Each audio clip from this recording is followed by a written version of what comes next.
From Futuristic Engineer to Medieval Savior, Chapter 1. A Fall from Grace. In the bustling metropolis of Neo-Tokyo, the year 3000 DC was marked by unparalleled technological advancements and the ceaseless hum of robotic innovation. Dante Whitlock, a brilliant robotic engineer, was at the forefront of this revolution. His exceptional skills had secured him a coveted position at Cybercore Industries, a leader in robotic development. Yet, despite his professional success, Dante's life was far from idyllic. Dante's work consumed him, leaving little time for anything else. His marriage to Elena had become strained, their once vibrant relationship now reduced to a series of tense exchanges and silent dinners. Elena, feeling neglected and lonely, had drifted into the arms of Johanna, Dante's ambitious and cunning rival at Cybercore. Johanna had always envied Dante's position and talents. Her desire to surpass him led her to devise a devious plan. She orchestrated a critical error in one of Cybercore's flagship projects, ensuring it would be blamed on Dante. The project was a groundbreaking initiative to integrate advanced AI into human-robot symbiosis, a venture that had garnered significant attention and investment. When the project failed spectacularly, the company's CEO, Marcus Reinhardt, was furious. Under immense pressure from investors and the media, he needed someone to blame. Johanna's meticulous framing of Dante made him the perfect scapegoat. Dante was called into a meeting with Reinhardt, where he was unceremoniously fired. The accusation felt like a dagger to his heart, especially knowing he was innocent. Devastated and confused, Dante returned home early, only to find his worst nightmare realized. There, in his own bed, were Elena and Johanna. The sight of his wife with his rival, both naked and entwined, shattered his last vestiges of sanity. The betrayal cut deeper than any professional setback. Overwhelmed by a cocktail of rage, betrayal, and despair, Dante's world imploded. In a haze of fury, he grabbed a gun from his nightstand. Johanna and Elena, caught off guard, barely had time to react before Dante fired. The gunshots echoed through the apartment, each one a cathartic release of his pent-up agony. As the two women lay lifeless, Dante turned the gun on himself. The darkness that enveloped him was swift and merciless. Chapter 2. Rebirth in a New World. When Dante next opened his eyes, he was no longer in the sleek, futuristic world of Neo-Tokyo. Instead, he found himself in a small rustic cabin, surrounded by the sounds of nature. Birds chirped outside, and the smell of fresh earth filled the air. He looked around, bewildered, and saw a crude mirror on the wall. The reflection staring back at him was not his own. It was the face of a rugged, weathered farmer. Dante's new body felt alien. His hands, once deft and precise, were now calloused and rough. The cabin, furnished with simple wooden furniture and basic necessities, was a far cry from his high-tech apartment.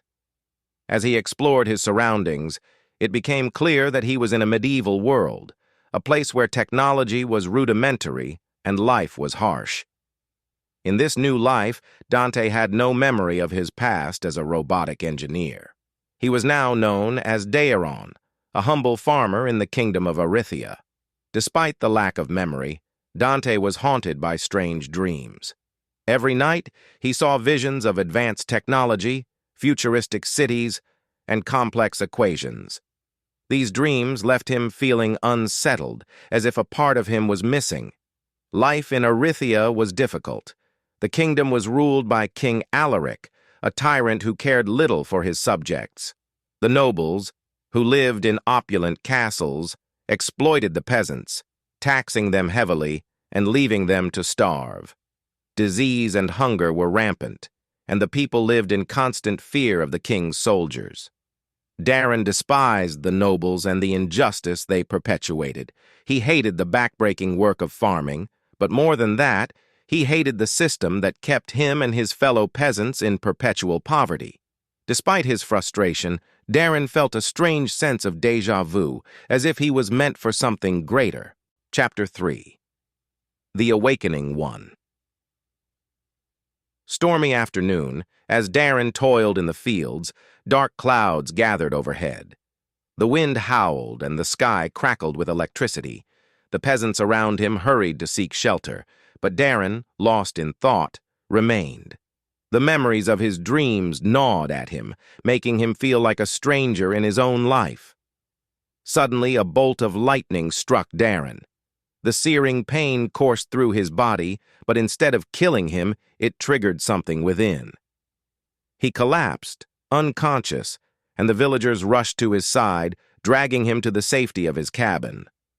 When Daeron awoke, he was changed. The lightning strike had unlocked the memories of his past life. He remembered everything: his work at Cybercore, the betrayal of his wife, and his ultimate act of vengeance. The flood of memories overwhelmed him, but they also gave him a new sense of purpose. He knew he had to use his advanced knowledge to change the world around him. Daeron's first task was to rediscover electricity. In the medieval world, the concept of electricity was unknown. He began by experimenting with simple materials he could find in the village. Copper, a metal he knew was a good conductor, was rare but could be found in small quantities in nearby rocks. He also collected iron, which was more readily available, from the blacksmith. Using primitive tools, Daeron fashioned wires and rudimentary batteries.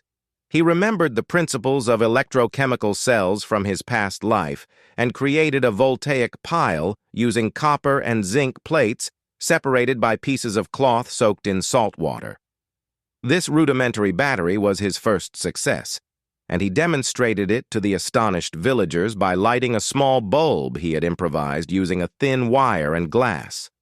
The villagers were amazed by this magic and began to see Daeron as a miracle worker. Encouraged by their reactions, Daeron continued his experiments. He built a small windmill to generate electricity and stored the energy in a series of homemade batteries. These batteries were made using clay pots filled with salt water and electrodes made from metal scraps. Daeron also constructed a crude capacitor to store larger amounts of electricity. Using layers of metal plates and insulators made from parchment, he created a device that could hold a significant charge. This innovation allowed him to power more complex devices and paved the way for further advancements. Chapter 4. Revolution of Innovation. With a reliable source of electricity, Daeron turned his attention to improving the villagers' lives. He began designing simple yet effective farming tools that would increase productivity and make the backbreaking work easier. His first invention was a mechanical plow, powered by a windmill. The plow could till the soil much faster than human hands, allowing the villagers to plant more crops in less time. Next, Daeron developed a seed drill that evenly distributed seeds at the correct depth and spacing. This device drastically improved crop yields, as it ensured that each seed had the best chance to grow. The villagers, who had always struggled with hand planting, marveled at the efficiency of the new tools. Water management was another critical area that needed improvement. Daeron designed an irrigation system that used wind-powered pumps to draw water from underground wells and distribute it through a network of channels. This system ensured that crops received a steady supply of water even during dry periods. Daeron also introduced a basic form of refrigeration. Using his knowledge of thermodynamics, he constructed an ice house that used stored electricity to maintain a low temperature. This innovation allowed the villagers to preserve their food for longer periods, reducing waste and improving their diet. As Daeron's innovations transformed the village, the people began to view him as a leader and protector. He shared his knowledge freely, teaching others how to build and maintain the new devices. This sense of empowerment spread throughout the community, and the village began to thrive. However, Daeron knew that innovation alone would not protect them from the nobles. The king's soldiers frequently raided villages, demanding taxes and conscripting men into the army. To defend his people, Daeron started working on rudimentary firearms. Using his knowledge of chemistry and metallurgy, he created simple guns and taught the villagers how to use them. For more chapter, like and subscribe.